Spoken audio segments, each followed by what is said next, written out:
The complete and total hypocrites that are Extinction Rebellion started fights on the London commuter train. See, here's what happened. First, if you're not familiar, Extinction Rebellion is this climate change movement group. They're concerned the world is going to end unless we take action. And so they've staged these big high-profile protests. They've blocked streets in Washington, D.C. This morning, they decided to climb atop London commuter trains as everyone needed to go to work, shutting down service. As you can imagine, these people were outraged that they couldn't get to work. People started throwing food and drinks at them. One person yelled, "The world isn't ending, it's a hoax." And then someone climbed up, grabbed the guy, and you can see in this clip right here, this dude on top kicks the dude, and then the dude pulls him down and everyone cheers. Yeah, fights broke out, and apparently at more than one commuter station. Here's the thing, man. These activists are hypocrites. You know why? Public transportation is a solution to climate change. This is the big problem I have with these fake environmental activists. This is why I'm pretty much not a fan of all of these different groups. You look at what AOC does with the Green New Deal. All of it is socialist identitarianism. And I'm like, why are you pretending to be an environmentalist?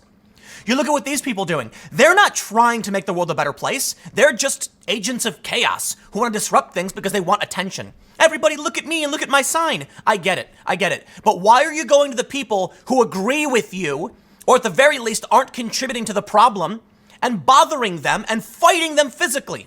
Here's the thing. If you really wanted to change, win over hearts and minds, and make the world a better place, you wouldn't go about ruining people's day and physically fighting them. Now, here's the thing. Extinction Rebellion did this big protest in Washington, D.C. several times, and I actually defended, to an extent, what they did. Now, some people started dumpster fires, literally. Nah, you can't do that. Not cool. But if you want to lock down an intersection, I'm actually totally cool with it. It's nonviolent civil disobedience. And there needs to be a way for us to push back on authoritarian boundaries on the authority and say this is not cool. So if you want to block roads to create a big press cycle so people understand what your group is doing, and then you get arrested for it and have to pay your fines and you go to jail and all that stuff, well, you pay your dues, okay? You cross the line, but not to the point where there's no turning back. It's hard to know because when you start condoning this stuff, then everyone does it and then things fall apart. But the point is, I'm not going to sit here and rag on a bunch of protesters for peacefully but disruptively engaging in protest. This is different. Public transport is a solution to the problem. They have effectively decided, you know what? We didn't get enough attention by blocking roads. Let's go and disrupt the very thing we're trying to encourage people to do. And that says to me, they don't actually care about this. Imagine what would have happened if they stood outside that station, shaking hands, smiling, and saying, check it out. Thank you for using public transport. Here are the concerns we have.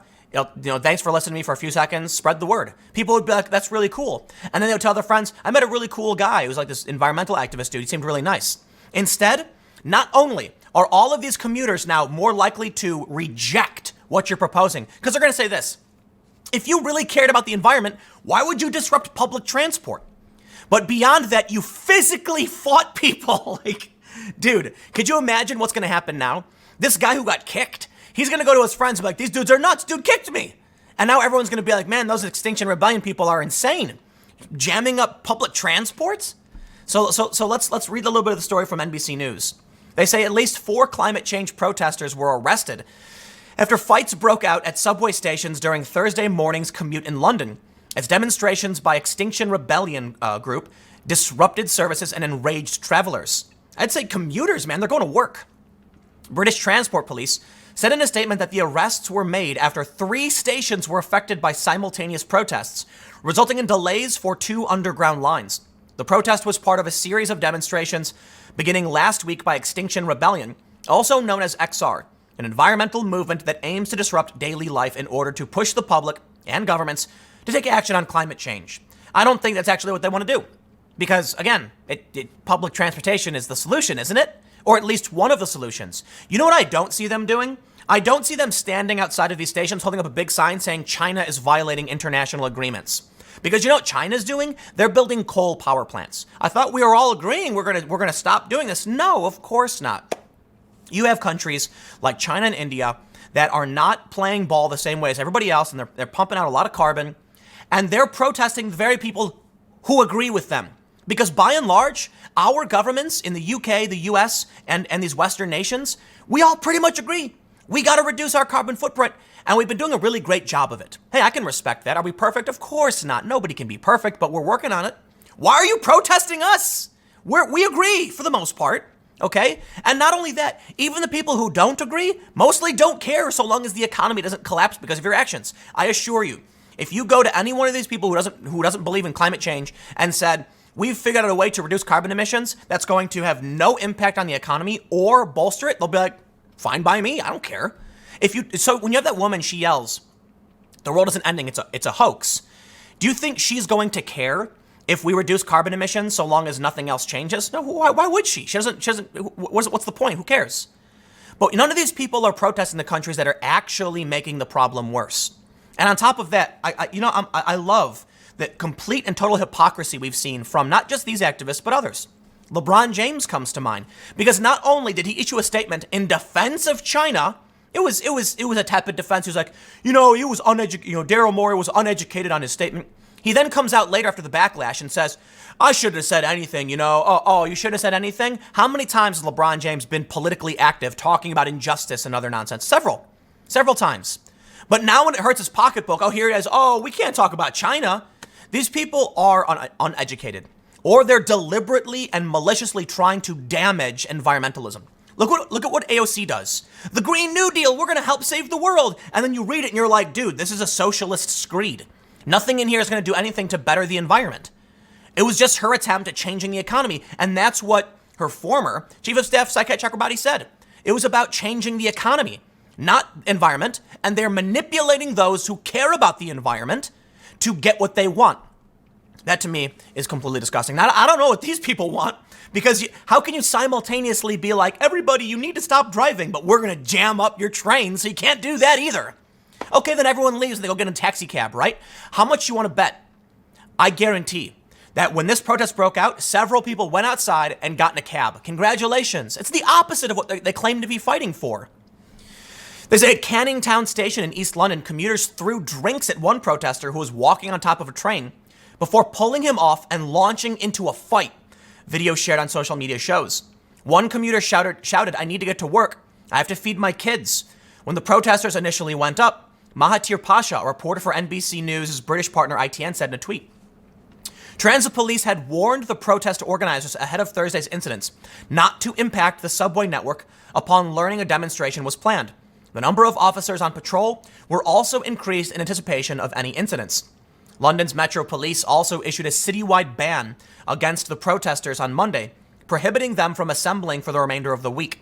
Extinction Rebellion filed a legal application to have the ban reviewed and overturned by the courts, arguing it infringes upon people's freedom of speech and assembly. They have that in the UK? I didn't know you guys had freedom of speech and assembly. I was under the impression you can get arrested for making a joke in Scotland. Yes, about your dog, if you know what I'm talking about. Awaiting a court ruling, activists have continued to defy the ban by participating in demonstrations at Trafalgar Square in central London on Wednesday and the subway disruptions on Thursday. A total of 1,711 had been arrested since protests began on October 7th, Met Police said Wednesday. They say Extinction Rebellion launched in the UK with demands that governments tell the public the truth about climate change and make an emergency declaration to reduce carbon emissions to net zero by 2025, as well as set up a citizens' assembly. The movement has expanded globally, with protests across Europe, United States, and as far as India. Well, okay, so there you go. Hey, I'll correct myself. When I said they weren't protesting India, well, apparently I was wrong. So there, I have no problem admitting that, and thank you. That's actually a good thing. I can respect that. Now, I look forward to your mass demonstration against China and the international pressure you will bring to China, who assuredly will laugh a lot and do nothing because there's nothing you can do to stop them. So congratulations, you will accomplish nothing. We already agree, okay? Here in the United States and these other countries, we're doing it. What else do you want us to do? Net zero carbon emissions? Well, we're getting as close as we can. But here's the thing. You take a look at France, okay? And these mass protests that have been happening for quite some time. You know why the Yellow Vest protests kicked off? Because they were going to tax fuel for environmental reasons. And that drove the price up for the lower and the working class, who all of a sudden now were being faced with massive price increases, and it was extremely disruptive to the economy. And that won't solve the problem. simply making gas more expensive. It's going to inflate everything else. And then once everything else inflates and people require more money from their job, they go about spending the same amount they'll spend more on gas, but they'll buy the same amount. Okay? What really bothers me about so much of this activism is they don't actually think about the cause of their problem or the solutions. Put it this way. If somebody has to drive to work, raising the price of gas won't change that they have to drive to work. Now, will it? But there is a solution. Cheap, effective, affordable, and green public transportation. Make it easier. Incentivize people and give them alternatives. Whoa, what was that? Extinction Rebellion? What was that you said? You're gonna protest on the trains? So you're doing the exact opposite. You're encouraging people to get their own vehicles. Well, there you go. You know, when we look at what happened in France and we look at not just these protests, but many others, it's hard to know exactly where the problem begins and it's hard to know the exact solution. But I can assure you, almost always, whenever I see these protests, they don't really understand the problems. You can't just snap your fingers and say zero carbon emissions. Take a look at what happens when the power goes out. People die. In California, they cut the power off because they wanted to prevent wildfire. And a dude, his oxygen machine stopped working, he died. When the power goes out, diabetics, they need to have insulin refrigerated. They will die. So it's easy to say, we're going to do net carbon. Okay, stop, you can't. Because you're risking people's lives. People depend on access to this. Now, look, it's a troubling spot. That if we keep carrying on this way, look, infinite growth is not possible in the physical world. I've talked about this before when Greta Thunberg said, you have fantasies about infinite economic growth. It's like, well, stop. In the digital world, we can continue to grow things, with cryptocurrency especially. There are considerations for how much, carbon emissions are made due to the power consumption of crypto. But take a look at the digital economy. We have economies based on products that don't physically exist in reality and don't produce carbon emissions. You play online video games, you can sell services. Yeah, it's possible to create virtual, economic expansion. I'm not going to act like it's infinite because we still have to figure out how to run the computers, which, which requires electricity. It's a complicated problem. But in the end, the point I'm trying to make is this should be the greatest example that you should view these activists with skepticism. Do not overly, you know what, man, there are too many people who just blindly trust all of this. Let's read a little bit more. They say, in London, where some of the biggest demonstrations have occurred, both officials and commuters were quick to point out that the activists were blocking an environmentally friendly form of transportation. Hey, there it is. The tube and rail networks are one of the greenest transport methods in London. Any action goes against what they campaign for and will only cause misery for London's commuters. Yeah, and you're going to convince people not to take the trains. These people are the worst kind of evil. It is the ignorant, the blind actions which disrupt and destroy and cause serious harm. And they don't care. You know how I know they don't care? Because when the dude tried pulling him off, he kicks him. He doesn't care about you. He was willing to physically hurt you. You know what a real activist would do? Someone who actually knew that being disruptive results in arrest, they would calmly be removed and put their hands up and say, I got your attention, I'm done here. No, that guy kicked the guy. He didn't care about the people. He didn't care about those whose lives he was affecting to the point where he decided to physically harm one of them and fight with them. That says to me, this guy just wants power. He doesn't care about how he gets it. He will physically hurt you. And this is true for so many people. It's true for Antifa. This is what they'll do. They don't care about the cause. They care about having power over you. And that means they will damage and disrupt the environmental movement, and they will physically harm you if you get in their way. They say at Shadwell Station, where activists glued themselves to a train. A video shared on Twitter shows angry travelers yelling at two protesters, calling them hypocrites. You're stopping an electric train. Are you guys really that effing stupid? One man said, with another person pointing out the light rail service helps the environment.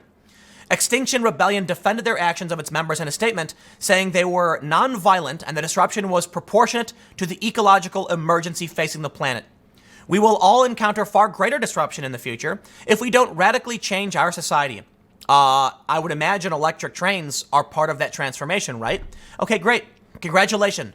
You have made people hate you. You have physically hurt them and fought with them. Now they really, really don't like you. And the battle scars these people have, I get it, I'm a little hyperbolic, the bruises they have will be a constant reminder until they're gone, that of everything you did. And when they show up late to work, their boss is going to shake his head and they're going to be like, I'm sorry, man. You know, the guy, they glued themselves to the train. I got an Uber as fast as I could and I got here when I could. And they're going to be like, I get it. Now that ripple effect is going to go out. Let me tell you a quick story I've told several times, okay? I'll make it quick. I was in a cab, in Manhattan going to Brooklyn. Cab drivers hate driving to Brooklyn, so this cab driver was furious. They're not allowed to kick you out of the cab once you get in. So I get in, he says, where to? I give him the address and he got really angry. The whole ride was miserable. He was grumbling. He was driving like a jerk. And when I got out in Brooklyn, I gave him a 100% tip. I gave him $25 on top of the 25 I owed him. And he was shocked because he was mean the whole time. And I said, hey man, I really appreciate that you drove me to Brooklyn and I hope this this extra money will get you back and you won't lose time. And I was like, I just have a good day, man. And he was very grateful. And he said, thank you. Oh, thank you so much. Blessings to your family. And the point is, I want that to ripple out positivity. Now that guy is going to drive back like, wow. The reason I don't like driving to Brooklyn, they're not allowed to pick up people in Brooklyn.